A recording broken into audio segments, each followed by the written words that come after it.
जब तक पूरे ना हो फेरे साथ, तब तक दुल्हन नहीं दुल्हा की है, तब तक बबुनी नहीं बबुआ की ना। जब तक पूरे ना हो फेरे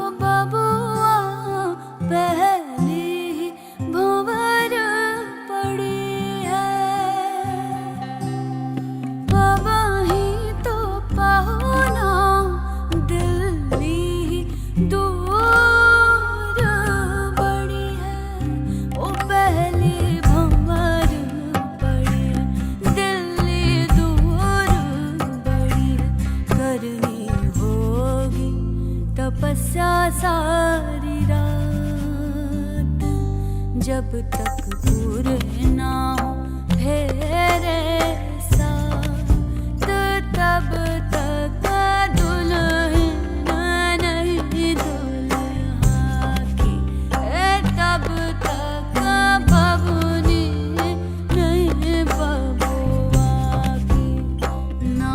जब तक पूरे ना हो फेरे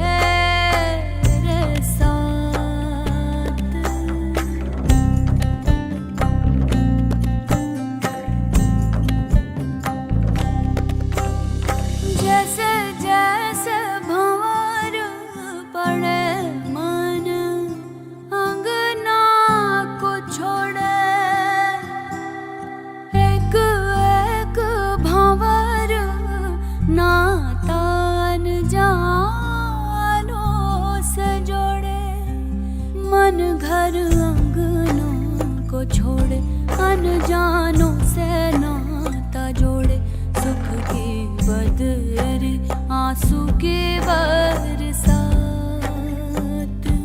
जब तक पूरे ना हो फेरे साथ, तब तक दुल्हन नहीं दुल्हा की है, तब तक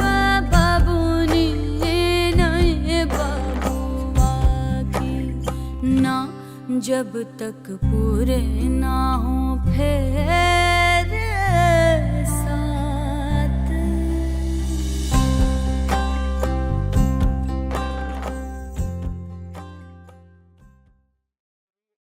हमारी तुम्हारी समस्त वैवाहिक क्रियाएं संपन्न हो चुकी हैं।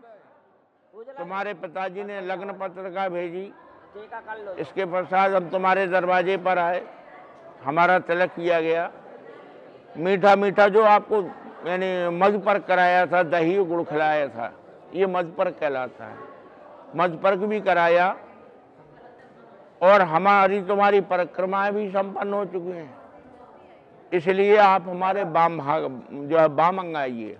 वाम अंग आ जाने पर कोई भी स्त्री हो यानी कोई भी लड़की हो पत्नी बन जाती।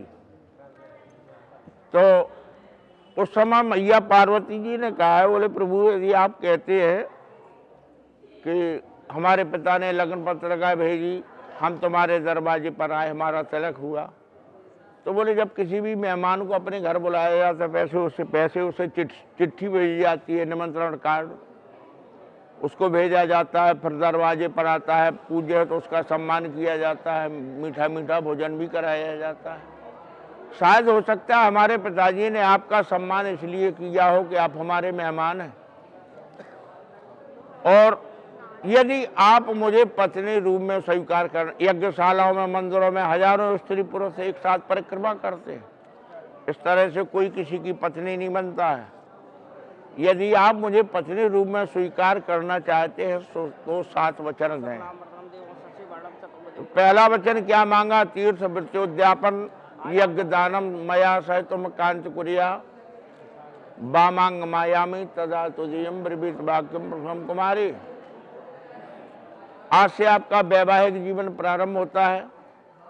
कभी भी तीर्थ करने जाओ, व्रत करो, यज्ञ करो, दान करो, इसमें पत्नी की भी सहमति होना चाहिए कि हम अमुक कार्य करना चाहते हैं, आज हमारे घर में सत्यनारायण भगवान की कथा होनी है, तो इसमें पत्नी की भी सहमति हो। कहीं पर घूमने तीर्थ यात्रा में जाना है तो उसको आप साथ में लेकर के जाएं, तभी तीर्थ यात्रा का पूर्ण फल आपको प्राप्त होगा। इसके पश्चात देशांतरे वा स्वप्रांतरे वा विद्या व्यवहार कार्यम वामांग मायामी तदा तुदीयम ब्रवीत वाक्यम च वचनम द्वितीयम। कहीं पर आप घूमने के लिए जाते हैं, पर्यटन के लिए जाते हैं, पिकनिक मनाने के लिए जाते हैं, तो आप पत्नी को साथ में लेकर के जाए। यदि किसी विद्या कार्य है या कोई सरकारी राजकीय आप कार्य करते हैं तो उस कार्य से आपको जाना है, तो आपकी लोकेशन आपकी पत्नी के पास होना चाहिए कि हमारे श्रीमान जी कहाँ गए हुए हैं। ठीक। इसके पश्चात तीसरे वचन में क्या मांगा? आय व्ययो धन धान्यादि का नाम पृष्ठवा विद्या व्यवहार कार्यम वामांग मायामी तदा तुदीयम ब्रवीत वाक्यम क्या वचनम तृतीयम। जो भी आपकी आमदनी है महीने की, वह घर का खर्च है। आपकी वेतन की जानकारी आपकी पत्नी को होनी चाहिए कि हमारे श्रीमान जी की तनख्वाह कितनी है और हमारे घर का खर्च कितना है। जैसे कोई पैतृक संपत्ति है, पिताजी की जायदाद पड़ी है कहीं, तो उसकी भी जानकारी पत्नी को होनी चाहिए कि हमारे घर में कितनी है संपत्ति। इसके अलावा ये भी भले ही कमाती हो, उसमें आप प्लस करके भी बता सकते हैं कि ये हमारी संपत्ति है, उस पर आपका अधिकार होगा। ऐसा नहीं है कि साहब अब तुम ही अकेले, इसका है वो तुम्हारा है, तुम्हारा है वो उसका है। इस कहने का तात्पर्य यही है। इसके पश्चात हव्य प्रदाने रमणान पत्रस्व हव्य प्रदाने पूजे था वामांग मायामी तदा तुदीयम ब्रवीत वाक्यम वचनम चतुर्थम। वैसे अभी तक आप जो है स्वच्छंद थे, कोई वजन नहीं था आपके ऊपर, लेकिन आज से आपका गृहस्थ आश्रम प्रारंभ होने वाला है। तो जो आपके कुल देवता है, ग्राम के देवता है, जो आपके पूजक देवता है, तो मैया पार्वती जी ने कहा बोले हम दोनों लोग मिलकर के उनकी पूजा करेंगे। ऐसे नहीं कि अब अकेले हम ही अकेले पूजा करते रहो, आप घूमते रहे, ऐसा नहीं। दोनों लोग मिलकर के उनका पूजन करेंगे। वैसे आपके तो माता पिता हैं, वो किसी किसी के माता पिता नहीं भी होते हैं, तो उनके लिए हम पिंडदान करेंगे, जलदान करेंगे, दीपदान करेंगे। और जिनके माता पिता हैं, हम अपने माता पिता की सेवा करेंगे, जिससे कि हमारे व्यवहार से हमारे माता पिता मुझसे प्रसन्न हों, संतुष्ट हों। यानी कई गौरी मैया ने कि हम जा करके हमारा तुम्हारा ब्याह हो जाए, हम अलग हो जाए, ये नहीं होना चाहिए। मैया पार्वती जी ने मांगा है कि हम दोनों लोग मिलकर के माता पिता की सेवा करेंगे, अपने कुल देवी देवताओं का पूजन करेंगे, जिससे कि होता क्या है बोले आगे आने वाली जो संतान है वो सुखी होती है, उसका भविष्य अच्छा होता है। नहीं तो महाराज काऊ का लंगड़ा हो जात, काऊ का जो है बोरा हो गया, काऊ का गूंगा हो गया, ये सब समस्या उत्पन्न बनती हैं। और फिर पितृदोष भी लगता है, और पितृदोष जहाँ लगा महाराज नाना प्रकार की परेशानियां पर परेशानियां उत्पन्न होने लगती हैं घर में, दाम्पत्य जीवन में क्लेश उत्पन्न हो जाता है। फिर पंडित जी ने जो हो तो पंडित जी हाल कहते तुम्हें पितृदोष लगा हुआ है, तो तुम्हें हाल 1 लाख को जो पर्चा लिख के देने पहले उनकी शांति कराओ। इसलिए माता पिता आप दोनों लोगों से संतुष्ट होना चाहिए। और एक बात और है, इसके बाद छठवां वचन क्या मांगा? जैसे एक वर्ष में 12 महीने हैं, 365 दिन हैं, इससे गलतियां भी होंगी, ऐसा नहीं है कि इससे गलतियां ना हों, इससे गलतियां होंगी, क्योंकि मानव मात्र से गलती होती है। तो समाज में या कहीं आप इसे अपमानित नहीं करेंगे, इससे कोई गलती भी हो जाए तो आप एकांत में कहें, तो ये आपकी बात को सुनेगी और मनन भी करेगी। यदि उसकी गलती नहीं होगी तो अपनी बात की सफाई भी आपको देगी कि नहीं, मैंने ऐसा कार्य इसलिए नहीं किया कि यानी मैं उसका कोई कारण, कोई रीजन अवश्य आपको मिलेगा क्यों किया ऐसा कार्य। ठीक है, तो ये रीजन भी बतलाएगी आपको, क्योंकि जितना सम्मान आपको अपना प्रिय है उतना सम्मान उसको भी अपना प्रिय है। स्वाभिमान से जीना प्रत्येक प्राणी चाहता है संसार का। इसके पश्चात बोले जब विवाह होगा तो बच्चे भी होंगे, तो जब बच्चे होंगे तो उनका जो भार होगा, लालन पालन तो ये करेगी, लेकिन उनका भार क्या होता है? बच्चों के कपड़ों की व्यवस्था करना, बच्चों की शिक्षा की व्यवस्था करना, बच्चों को दूध फल इत्यादि की व्यवस्था करना, ये आपकी व्यवस्था होगी। अंत में सातवां वचन क्या है? ना सेवनिया परकामनिया, ना राग दृष्टिया च विलोकनीया, वामांग मायामी तदा तुदीयम ब्रवीत वाक्यम च सप्तमत्र कन्या। सातवें वचन में क्या मांगा? क्या से हमारा आपका विवाह होता है, ये कहती है, तो अन्य स्त्री को आप यानी गलत दृष्टि से नहीं देखेंगे, जिसे बोलते हैं राग दृष्टि से नहीं देखेंगे। यदि आपसे उम्र में बड़ी है तो उसे माता के समान देखेंगे, समानता की है तो बहन के समान देखेंगे, छोटी है तो पुत्री के समान देखेंगे। आप धरती में अंगूठा लगाएं, ऐसे लगाएं, हाँ, धरती में लगाइए, गद्दा पे नहीं। बोलिए स्वस्ति स्वस्ति स्वस्ति। इस शब्द का तात्पर्य है कि ये सातों शर्तें हमें स्वीकार है।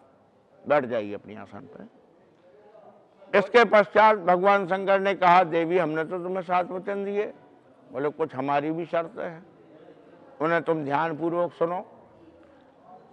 सुना दे पंडित जी आपको। हाँ, उद्याने मद्यपाने मद्यपाने एक मिनट रुको। राजद्वारे मम वाक्यम और मम चित्रम, ये 5 चीजें हैं। उद्याने मद्यपाने राजद्वारे मम वाक्यम मम चित्रम, 5 चीजें हैं ये। उद्यान नाम बगीचा है, उद्यान नाम आधी रात का समय है, उद्यान नाम मतलब कहाँ जहाँ भी जाओ तो वन उपवन में देवी अकेले कभी न रखना पैर, और पति के संग बिना पत्नी के नहीं है अच्छे सर। इसमें शंका है, इसमें शंका उन्होंने कहा जॉब करती है, अब इसका भी थोड़ी भी बताइए आप। वन उपवन में जाए, कहीं भी जाए, किसी भी प्रकार से, तो अपने पति से सलाह लेकर के जाएं या उनको साथ में लेकर के चले। पहला वचन जो हमने दिया है कि उद्याने, उद्यान नाम बगीचा है, उद्यान नाम आधी रात का समय है, उद्यान में जाएं, बगीचे में आधी रात के समय जाएंगे तो क्या होगा? इसलिए अपने पति को साथ में लेकर के जाएंगे तो आपका यज्ञ पूर्ण हो जाएगा, आपकी कामना सब सफल हो जाएगी। दूसरा, मद्यपान, मतवाला कोई भी हाथी हो, मनुष्य खड़ा है, दारू पिए, कुछ भी किए है, शराब पिए, उसका सामना नहीं पकड़ना चाहिए, आपको किनारे से निकलना चाहिए।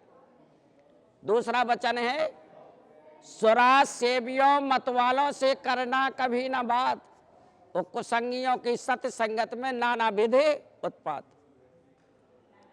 दूसरा वचन है, मद्यपाने, मतवाले हाथी या मदरा पीने वाले बात, उन आदमियों से बात ही नहीं करना चाहिए।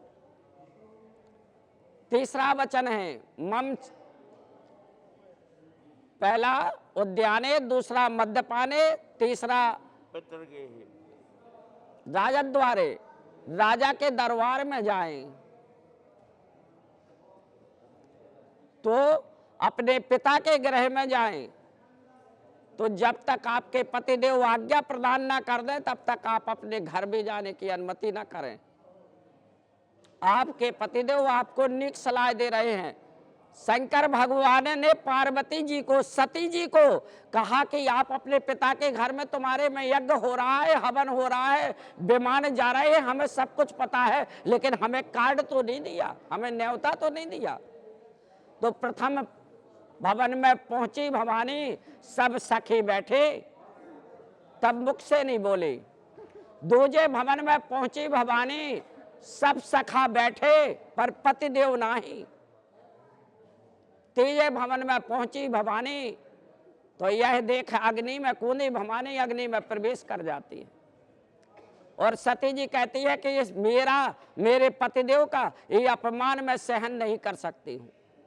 कोई हमसे घर में जाए और कोई बोले ना, हमारे पतिदेव का न्योता ना दे, इससे ज्यादा अपमान मेरा क्या हो सकता है। इसलिए हम पिता के घर में बिना बुलाए नहीं जाएंगे। बे पूछे और बिना बुलाए महके ना पयान, अपने आप कहीं जाने से होए नहीं सम्मान। मम वाक्यम, हमारे पतिदेव जो हमें वाक्य देंगे, सलाह देंगे, वो नीक देंगे, अच्छे देंगे। मम चित्रम, हम किसी के चित्र को नहीं देखेंगे, हम अपने पर पुरुष चित्र को देखने से हमें कोई लाभ नहीं। हम अपने पतिदेव के चित्र को देखेंगे, उन्हीं की आज्ञा का पालन करेंगे, हमारा सारा कार्य सफल हो जाएगा। पति कितना ही तेजहीन हो, रखना इस पर प्यार। और वेद पुराण बताते हैं ये नारी धर्म का सार, ये सार बताते हैं। यदि इन बातों को समझ में आ गया तो आप स्वस्ति कहें, नहीं तो फिर से सुन लिए।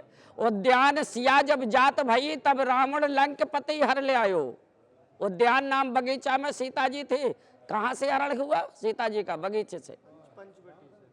उद्यान सिया जब जात भई, तब रावण लंकपति हर लायो। मधुपान किए दुर्योधन ते, तब द्रौपदी बीच सभा न आयो। राज द्वार गई कुंती, अपिमान भयो कछु बात ना पायो।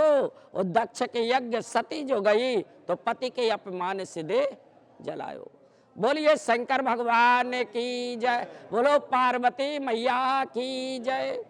आइए इसको भगवान शंकर ने कहा कि देवी ले वो लगाए, ले आओ। और ने कहा देवी, हमने आपको जो है 7 वचन दिए, तुमने हमें 5 वचन दिए। उद्यान शब्द का तात्पर्य है अर्धरात्रि भी है, मार्ग भी है, जंगल भी है, दोपहर भी है। तो इस तरह से पहले तो इसमें पति देव की रजामंदी होना चाहिए कि आप ऐसा कार्य करें। आपको कहीं जाना भी है तो इसमें पतिदेव आपकी व्यवस्था करेंगे, या आप सास ससुर की इच्छा से कोई कार्य कर रही हैं तो सास ससुर आपकी व्यवस्था करेंगे, हमारी बहू कैसे जाएगी, आपकी गाड़ी की व्यवस्था करेंगे, या अन्य किसी सहायक की व्यवस्था करके आपको भेजेंगे। मध्य भी कई प्रकार का है, जैसे कि पंडित जी ने बताया, काऊ काऊ को सूखी है या ठोत, और कछुर जने बहुत जने रात में पियाँ दिखाई जा रहे थे। जब उन्हें अपने को होश नहीं है, उन्हें जो का ज्ञान है कि हम कौन सा बात कर रहे हैं, का उनके मुंह से निकल रही है। इसलिए मत वाले के मुंह स्त्री को नहीं लगना चाहिए। जिसने मदरा पी रखी उससे बात नहीं करना चाहिए उसको। पितृ गए तो सदा, जैसे कि पंडित जी ने बताया, अभी तक ये मम्मी पापा हैं तुम्हारे, वो हमेशा रहेंगे, लेकिन अब ये रिश्तेदार बन गए आज से। ठीक है, अब तुम्हारा मूलभूत घर यहाँ लखनऊ में है, अब तुम्हारे मम्मी पापा ये हैं।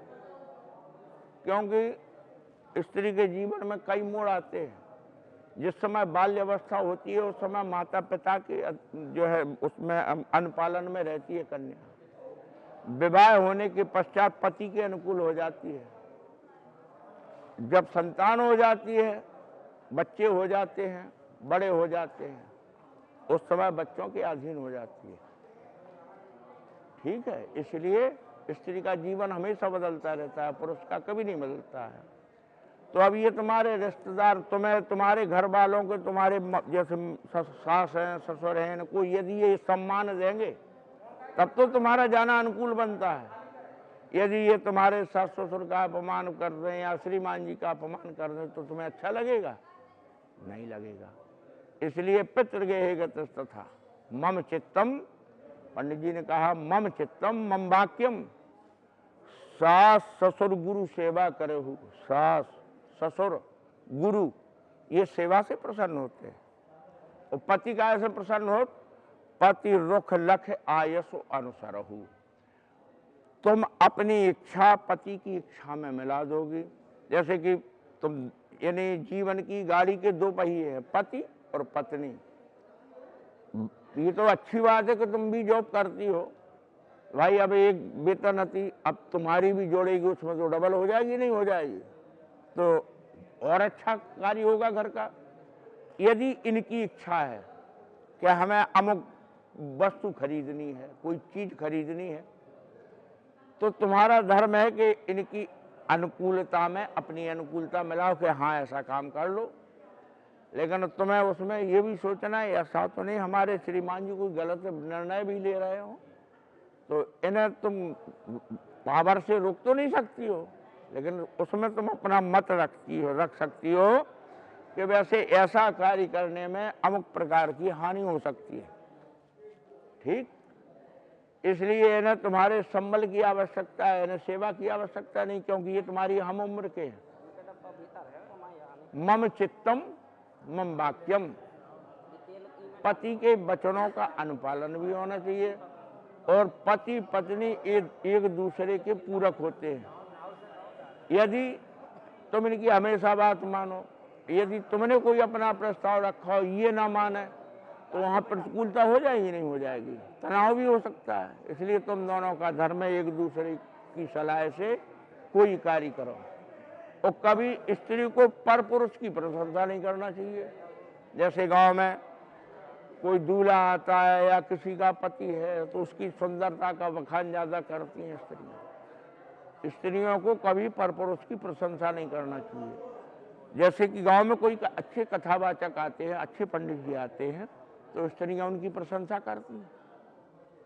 तो उस समय मैया पार्वती जी ने कहा वो उनकी प्रशंसा करें या ना करें, तो भगवान शंकर ने ये भी छूट दे रखी है कि जब तक व्यास जी मंच पर आसीन है तब तक तो प्रशंसा करनी चाहिए, क्योंकि साक्षात व्यास रूप होता है उस समय। दूल्हा के सर पर जब तक मोहर रहती है तब तक दूल्हा साक्षात विष्णु के रूप में होता है।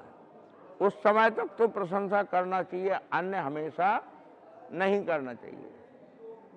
तो इसके बाद तुमने स्वस्थ बोल करके इन बातों को स्वीकार किया है। भगवान शंकर ने कहा बोले हमारी तुम्हारी जो है, हमने तुम्हें 7 वचन दिए, तुमने हमें 5 वचन दिए, हमारे तुम्हारे मध्य में कोई गवाह भी तो होना चाहिए। ये पंडित जी ने ब्याह पढ़ाई मिलो सो जी अपने घर चले जाए, हमें ब्याह पढ़ाई मिलो सो हम अपने घर चले जाए, लेकिन गवाह भी तो होना चाहिए। तो गवाह न तो यहाँ गंगा की कसम खवाई न जमुना। सत्य क्या है? भगवान शिव या ध्रुव जी महाराज उत्तानपाद के पुत्र ध्रुव हुए, जिन्होंने 5 वर्ष की अवस्था में दृढ़ संकल्प लेकर के परमात्मा को प्राप्त कर लिया था। इस प्रकार से ध्रुव जी को साक्षी मान करके अपने वचन का आदान प्रदान किया। चलो भाई खवास, गुरु दर्शन करो।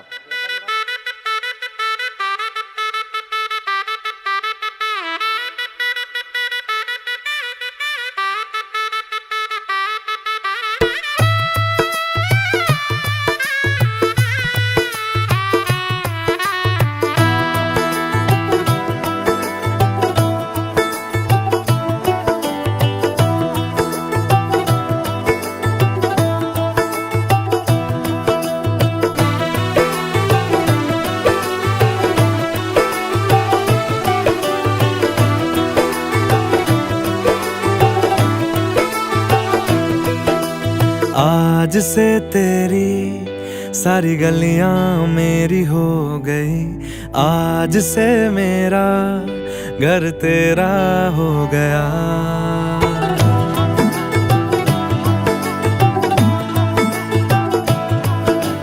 आज से तेरी सारी गलियां मेरी हो गई, आज से मेरा घर तेरा हो गया। आज से मेरी सारी खुशियाँ तेरी हो गई, आज से तेरा गम मेरा हो गया। ओ तेरे कांधे का जो तिल है, ओ तेरे सीने में जो दिल है, ओ तेरी बिजली का जो बिल है, आज से मेरा हो गया। ओ मेरे ख्वाबों का अंबर, ओ मेरी खुशियों का समंदर, ओ मेरे पिन कोड का नंबर, आज से तेरा हो गया।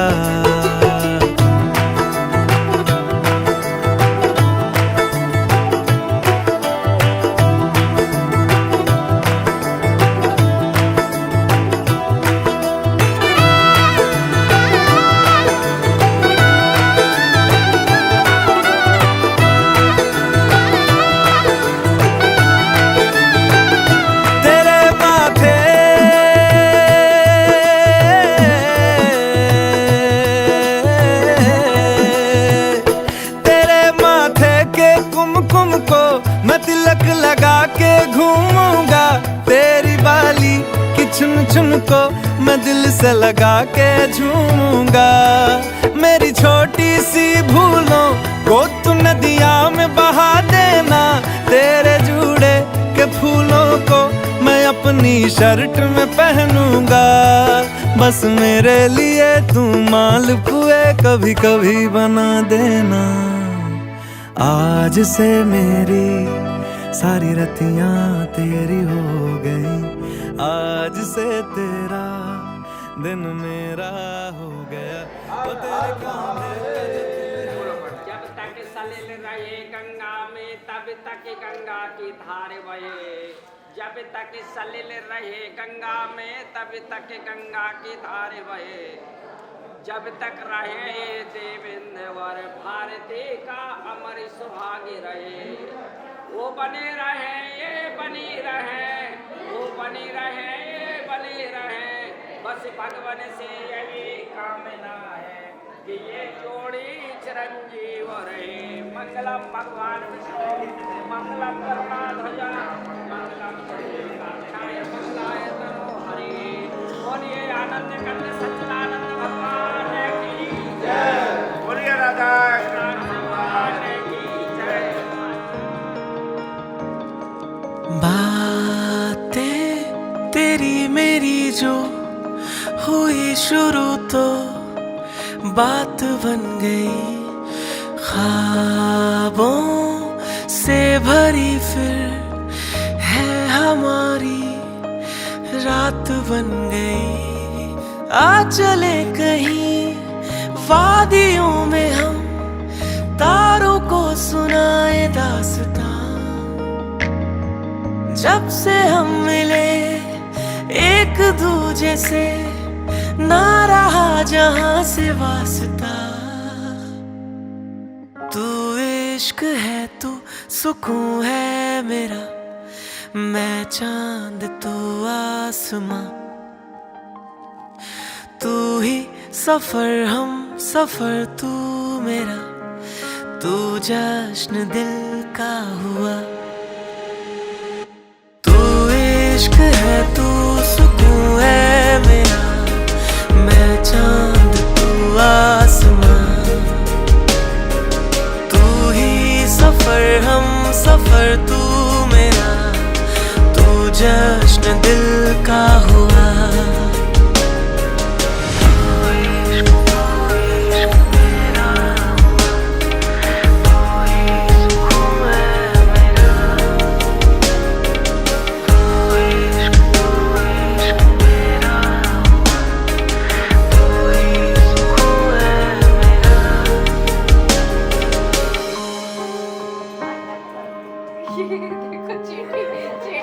थी दूरियां शहरों में तेरे मेरे, संग होते थे फिर भी शाम और सवेरे।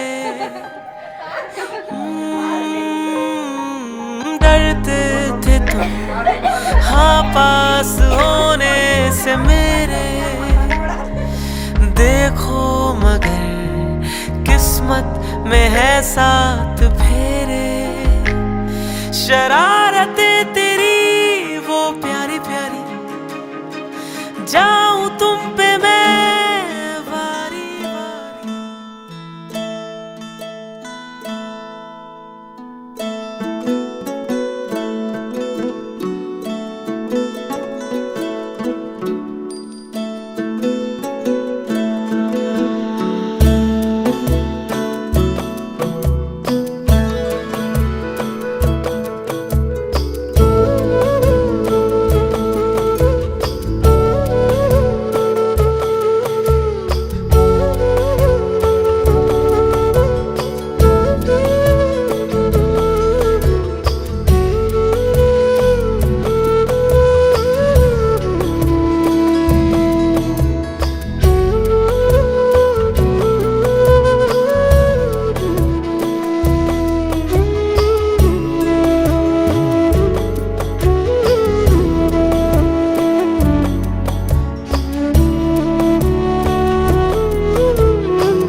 से खान मुझको दिल में रुक साथ म्यान बार जानो बच्चे से खान मुझको दिल में रुक साथ म्यान बार जानो बच्चे से खान मुझको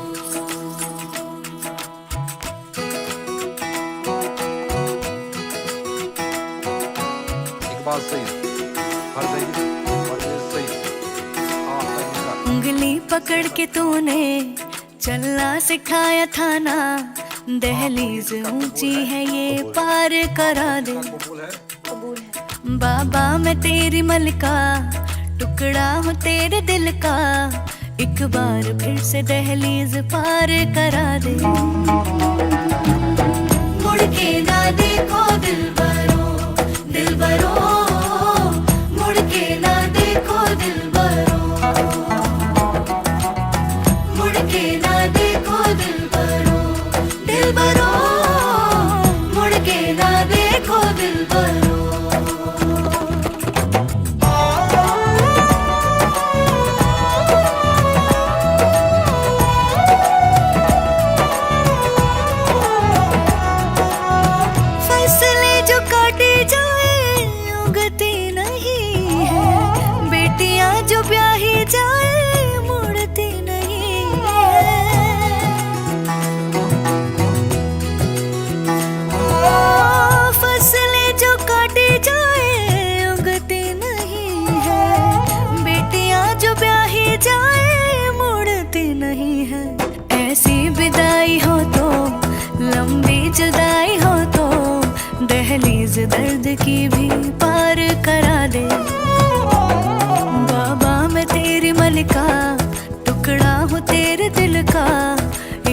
बार फिर से दहलीज पार करा दे।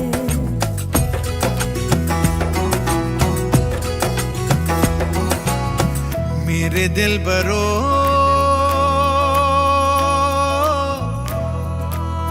बर्फे गलेगी फिर से, मेरे दिल बरो फसलें पकेगी फिर से, तेरे पाँव के तले मेरी दुआ चले, दुआ मेरी चले। बाबा मैं तेरी मलिका, टुकड़ा हूँ तेरे दिल का, एक बार फिर से दहलीज पार करा दे। मुड़ के ना देखो दिलबरो, दिलबरो, मुड़ के ना देखो दिलबरो, मुड़ के ना देखो दिलबरो, दिलबरो, मुड़ के ना देखो दिलबरो।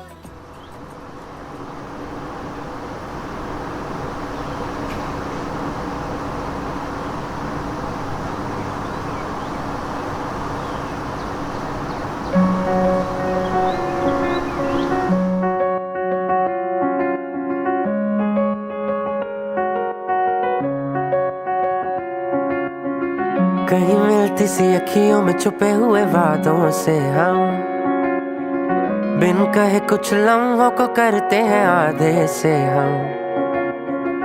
हर लम्हे में बातें तेरी मेरी होती सी है, फिर भी तेरे साथ में पल मुझे लगते हैं कम। दूर हो तू ये सारा जहां, याद तेरी में जगाता रहा। दिल दरिया ये हवा बेहया, धीमे से तेरे नाम की आवाज कर। मन भी तो ये पगला है जरा, बिन बात के ही पिघला है करे।